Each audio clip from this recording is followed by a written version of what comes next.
Hey guys, welcome into Backseat Filmmaking. I'm your host Derrick, joined once again by my two co-hosts Tanner and Seth. And today the three of us are going to be reviewing The Smashing Machine, written and directed by Safdie. Hope you guys enjoy.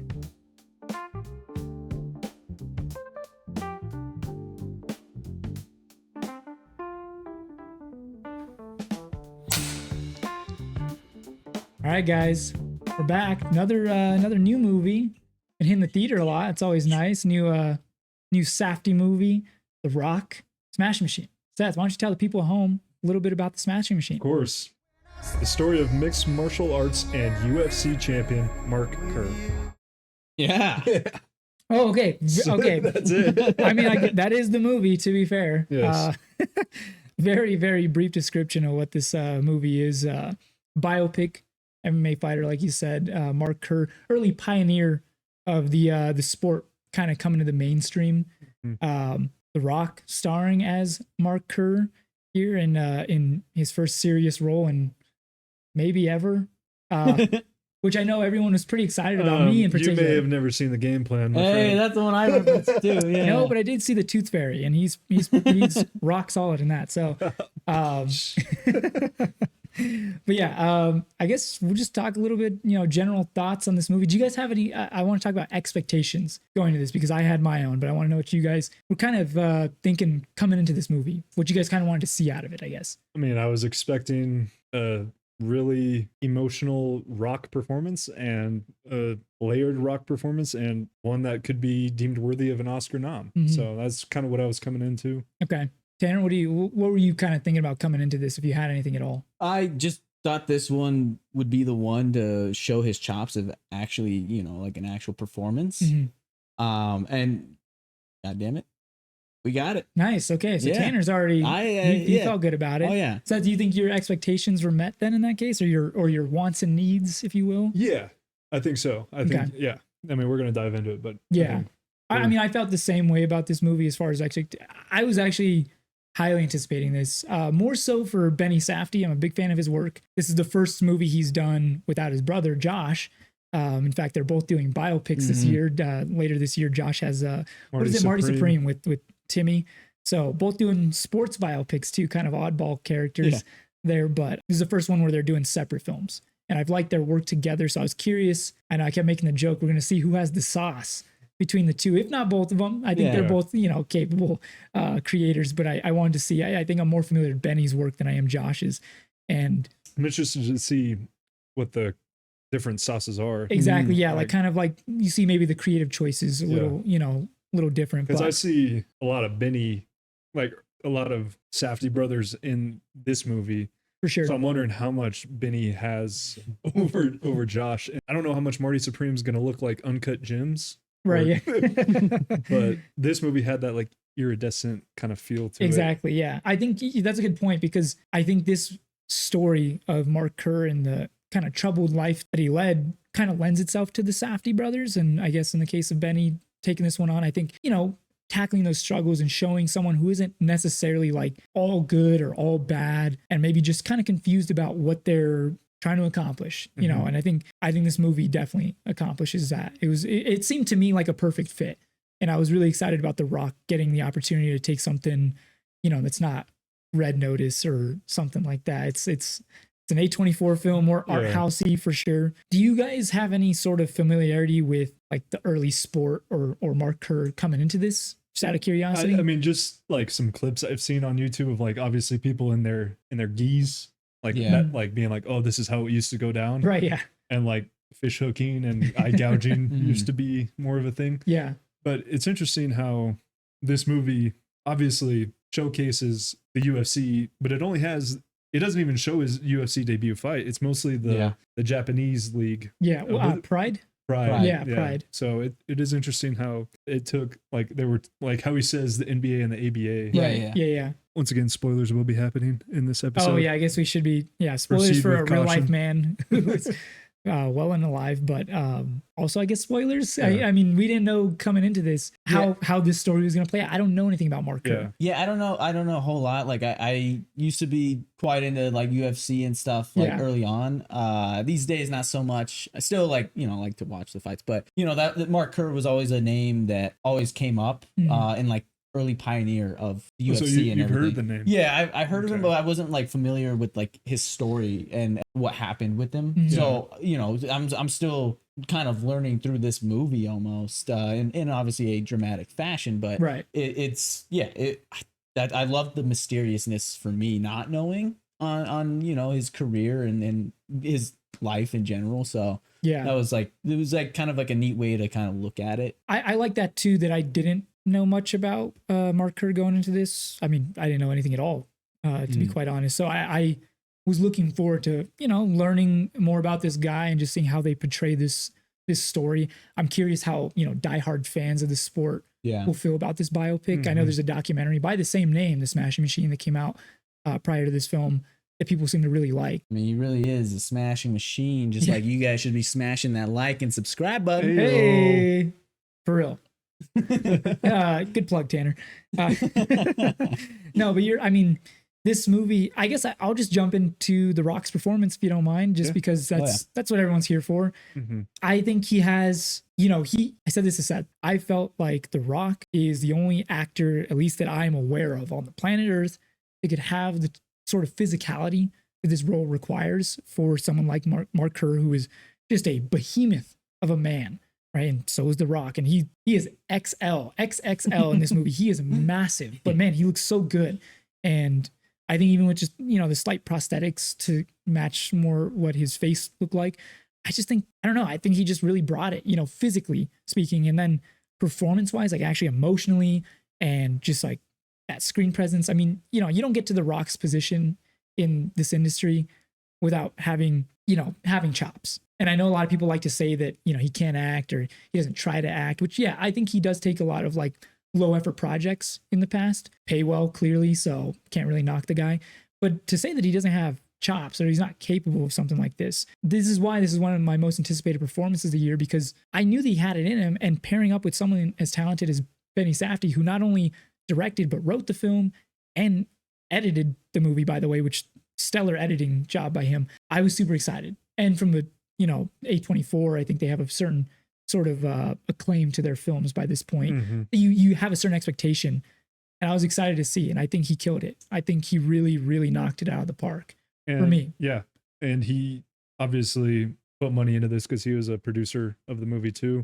You know, you don't even get to tell the story of Mark Kerr if The Rock doesn't exist. Like you're saying, like this movie doesn't get made. Who do you get? Because you don't. Yeah, that's what I'm saying. There's not a person on the planet who's supposed to portray him. Yeah. So I think he was such a good performance. And I told you guys this after we were watching. It's just such a perfect movie for him to kind of segue his career into some more drama-filled, driven movies, because you still get to be The Rock while, you know, peeling back the layers a little bit. But I love the performance, and, you know, he's just this big guy that's, you know, his career, he's obviously gifted enough to have this as a career, but he still feels very strongly one way or another, and he has a hard time because you have to be the smashing machine, right? Yeah, you know, you can't be the softy machine.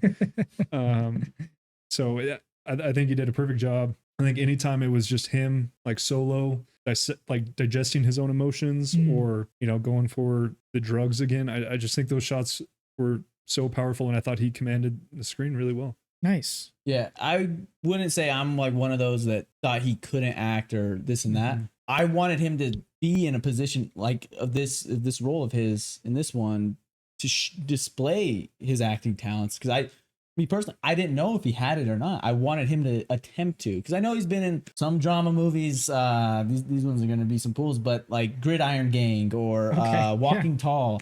You know, but those aren't like these. That's when he still had hair. Yeah, so it's been some time. These aren't like this isn't like this movie. I know it's a biopic, but this one actually displayed like something at a higher level of acting that I was glad to be able to see that him capture it. He's great, man. Nice. Yeah. You said specifically that you felt as though he felt very passionately about this. Clearly, I didn't even know he's a producer, although I could have assumed he wanted to get this story told, right? And him portray that story, him kind of show off this Mark Kerr character, if you will, right? Mm-hmm. And that's how it came across to me. It felt like he was legitimately, I thought he portrayed Mark very tastefully, with even some of the more, the harder to digest stuff in the movie, like him being addicted to opioids and his relationship issues with his girlfriend at the time. That stuff, I think, in a biopic, a lot of times will kind of either completely omit to really boost the legend of the person, right? Yeah. And not to sully that. This doesn't shy away from that. And I'm sure there's some stuff that is shied away. I mean, you only have couple hours to tell this story, but I do think it does a good job within that runtime to show you that this guy had struggles. He didn't know how to deal with them. He was a vulnerable person, and I think The Rock really showed his vulnerability in the role, and that to me is all I was looking for. And I really think from the moment the movie started to literally the last shot, he showed that vulnerability. I couldn't be happier about it. I really enjoyed that. Yeah, no, I agree. Emily Blunt, how do we feel? I think she might get a respect nod at the Oscars. You can see it. But I respect her so much for so much that she's done. Like her body of work is really, really good. Right. But this performance just doesn't do it for me. I don't know why. Oh, really? Yeah. Feels like she's doing way too much. Like, obviously, you have to portray this toxic relationship and all these tension buildups and everything, but it just never felt like why are these people even dating? And yeah, I think, it's funny. You say that she's doing too much. Not only would I agree with that, but in contrast, I'd also say she's not doing enough, which is weird. And yeah, her performance, I'm not going to sit here and say she did a bad job by any means. I think it was more than serviceable. Yeah, I don't, it wasn't like, I think her Emily Blunt's floor is so high. Right. Like, it's just, you've seen her be so great. And maybe that's my issue with, expectations. Right, that'll sometimes influence how you feel about a movie. This movie just came out, so maybe over time, perhaps upon a rewatch, my opinion would change about this. I love Emily Blunt. I think she's a terrific actress. I just think, and it's not her movie, so she doesn't have as much to do as The Rock and as much to give, I guess. And this is a real life story, so it's also not even like you can't fault the character because it's a real life portrayal. Defend her. I know, yes. Yeah, Tanner, jump in, please. I have to disagree with both of you guys because I think her performance allowed The Rock to do what he did on screen. So it's a nice kind of alley-oop. Yeah, it's a great chemistry. I think it allowed him to display the emotions that he did on screen by having her performance. Because I don't think you get that without her. Okay. Like, yeah, you can get someone else. And like, I don't know the life of the woman she portrayed. Right. Yeah. I don't know that. Dawn, right? Is there I don't know that story. I don't know how well it's portrayed or not. But what I saw on screen was a performance that was great in its own right, like for what she had to work with. Because again, who is this woman? I don't know this woman. I'm taking her performance as this woman. And I think that only helped The Rock's performance even more. Like those moments of like, the intense moments where they're kind of, just being toxic and just like, I'm just waiting for The Rock to snap. Yeah. Like I thought she was great, man. Okay. I hate her. Yeah, I'm glad you enjoyed it. I think for me, it was just like, I'm watching Mark Kerr and Emily Blunt. That's exactly how I felt, if I'm being honest. It didn't, I wouldn't say it took me out. It never brought me in. Yeah. I was starkly aware that I was watching Emily Blunt, which is so funny because you see The Rock, right? And you're so familiar with,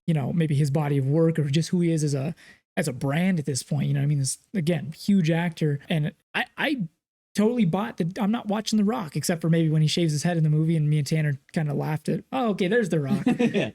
But I guess, yeah, I was watching Emily Blunt play this character, not, and again, I don't know anything about either one of these, so I'm not trying to say that she didn't portray the this real life person correctly or not. I'm not even going to speak upon that. I just think that her performance, again, but Tanner, I like your take that supporting cast should, kind of help your lead rise above. And I guess if that did help inadvertently, because I feel so strongly about The Rock's performance, maybe she was better than I'm even giving her credit for. So again, not to knock her. I really do think she's a spectacular actress. I just think she's too big to play this role, in my opinion. I'm no, for as little as she gets. I'm no casting director. I don't know who you would put there, but for something like that with the person I don't know in Dawn, I feel like I'd like to see more of a person I don't know in Hollywood. Yeah. This is my own gripe with it. Again, nothing against Emily Blunt.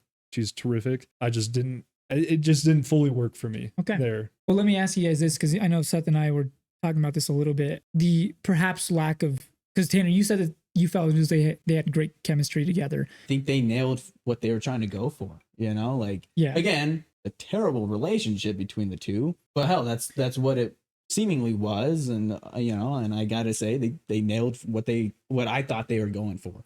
And what they're going for is obviously to portray that, that volatility, right? Which, yeah, they knocked that out of the park. You could feel the tension from scene one between the two, which I love. I think sometimes, for me personally, I like when a movie can show you both ends, so that way either or, the love and the volatility work in contrast with one another so much harder. They work so much like stronger in tandem. And I felt like this movie didn't show you the opposite side. It makes you question, again, this is a real life story. So again, why are they together? We'll never, whatever. That's their own, that's their own story to have been told or whatever, but it didn't get told in this story. I think that's the only thing. The only time it was on the other end of the volatility and toxicity was when he gets out of rehab. That was like the only time I really felt that they were passionately with each other. Even at the fair, they were just like, it felt like a first date kind of vibe. Right. Yeah. I just didn't, you're right. It's a biopic. You just can't start peeling back what people's actually their love was. But yeah, I'm not going to sit here. I'm not trying to argue with you, by the way, in terms of, how you feel or how that's even portrayed.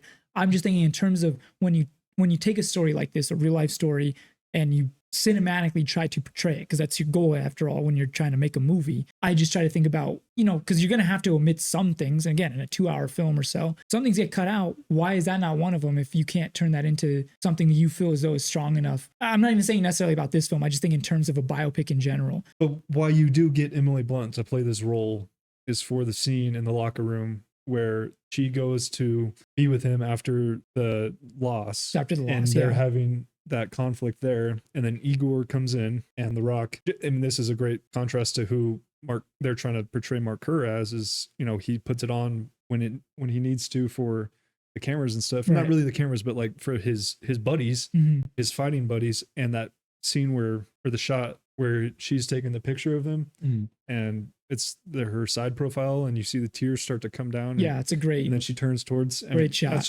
That's something really only Emily Blunt can capture there. For sure. So and just to circle back, she's great. She's great. Like, she's a great actress, and I think her performance here is serviceable. I don't think it's a standout. Obviously, not really supposed to be, I guess. This is The Rock's vehicle, if you will, and I think he does shine.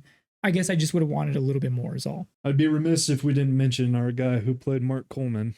Ryan Bader. Ryan Bader. Yeah, really terrific. Yeah, he's really, a really real good life fighter. I think this might be his acting. I was going to say, I was reading something. I think this is his acting debut. Yeah, really fantastic. good. Yeah. I mean, obviously, you put someone in their comfort zone of like the fighting world. Yeah, at least it's the world he felt like a fighter. The way the way he walked, the way he talked. It was just that's a fighter. But I was telling you guys, I do think that if Mark Kerr doesn't exist, that there's a Mark Coleman movie to be made. Right, yeah, definitely. Because of, he obviously it shows him, he's got the two young kids in kind of a smaller townhouse, and he goes and wins this tournament. Like, that's a movie. Right. I'd watch that. I mean, he's another pioneer of the sport. Yeah.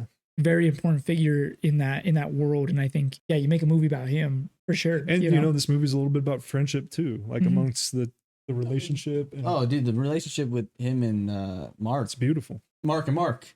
Yeah, Mark and Mark, it was very believable. It felt real. Yeah, like they truly cared about one another, and Mark Coleman cared about Mark Kerr, getting better and beating that addiction and rising back to his former glory in the sport. Like, they truly cared about each other as friends and competitors, and I think the movie really, really captures that. I felt very strongly about that, and I feel like that'll definitely be a draw for most viewers of this film. Really sweet. It's a nice touch. And again, for him not having any acting experience prior to this, slips into that role really, really well. So Ryan Bader. Shout out. Really good. I don't know if you guys want to hop into scores. If you guys have anything else. I'd love to say who was the best performance for this movie, but I think it might be. I think we're all pretty much might be a 3-0 sweep. Yeah. I mean, I would give an argument for, obviously, for Bader just being a debut performance. That is true. Yeah. Relatively speaking, Yeah. First time on camera like For that. how much he was asked to do, I thought he was. Yeah, because he's in a lot great. of the movie. Yeah, he's really has to carry terrific. some emotional beat, like that hospital scene. Oh, so good, man. It was great. So good.